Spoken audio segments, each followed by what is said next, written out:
नमस्कार, आप देख रहे हैं न्यूज़ 18 का डिजिटल प्लेटफॉर्म और मैं हूं आपके साथ रश्मि शंकर। केंद्र सरकार के लाखों कर्मचारियों और पेंशन भोगियों के लिए बड़ी खबर सामने आई है। 8वें वेतन आयोग ने सुझाव और मांगे भेजने की अंतिम तिथि एक बार फिर से बढ़ा दी है। आयोग ने साफ कर दिया है कि ये आखिरी मौका होगा, इसके बाद कोई और विस्तार नहीं दिया जाएगा। 8वें केंद्रीय वेतन आयोग ने हितधारकों, कर्मचारियों, संगठनों और पेंशन भोगियों को अपने सुझाव भेजने के लिए अतिरिक्त समय दिया है।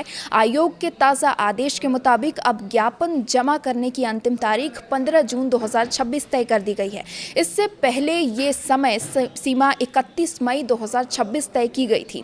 आयोग ने स्पष्ट किया है कि सुझाव केवल उसकी आधिकारिक वेबसाइट के माध्यम से ही स्वीकार किए जाएंगे।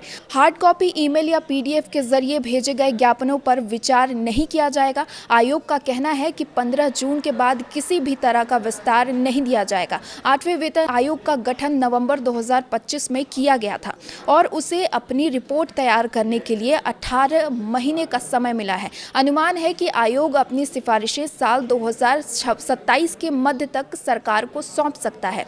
हालांकि 8वें वेतन आयोग की सिफारिशें 1 जनवरी 2026 से प्रभावी मानी जाएंगी। ऐसे में रिपोर्ट लागू होने में देरी होने पर कर्मचारियों और पेंशन भोगियों को बकाया राशि यानी एरियर का लाभ भी मिलेगा।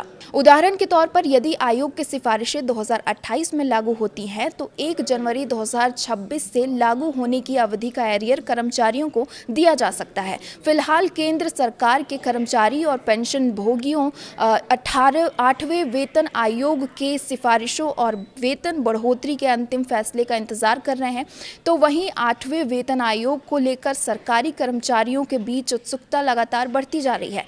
इस बार मामला सिर्फ सामान्य वेतन संशोधन तक सीमित नहीं रहा है, बल्कि अलग अलग कर्मचारी संगठनों ने सरकार के सामने कई बड़े और महंगे प्रस्ताव रख दिए हैं। सबसे ज्यादा चर्चा Indian railway technical supervisors association यानी IRTSA के उस फॉर्मूले की हो रही है जिसमें अलग अलग पे लेवल के हिसाब से अलग फिटमेंट फैक्टर की मांग की गई है। अगर ये प्रस्ताव लागू होता है तो कई वरिष्ठ अधिकारियों की बेसिक सैलरी 400% तक बढ़ सकती है। सरकारी सूत्रों और कर्मचारी संगठनों के बीच चल रही चर्चाओं से साफ है कि इस बार कर्मचारियों की उम्मीदें पिछले वेतन आयोग के मुकाबले काफ़ी ज़्यादा बढ़ी हुई हैं। वहीं सरकार के सामने सबसे बड़ी चुनौती ये है कि इतनी बड़ी सैलरी और पेंशन बढ़ोतरी का असर सीधे सरकारी खजाने पर पड़ेगा।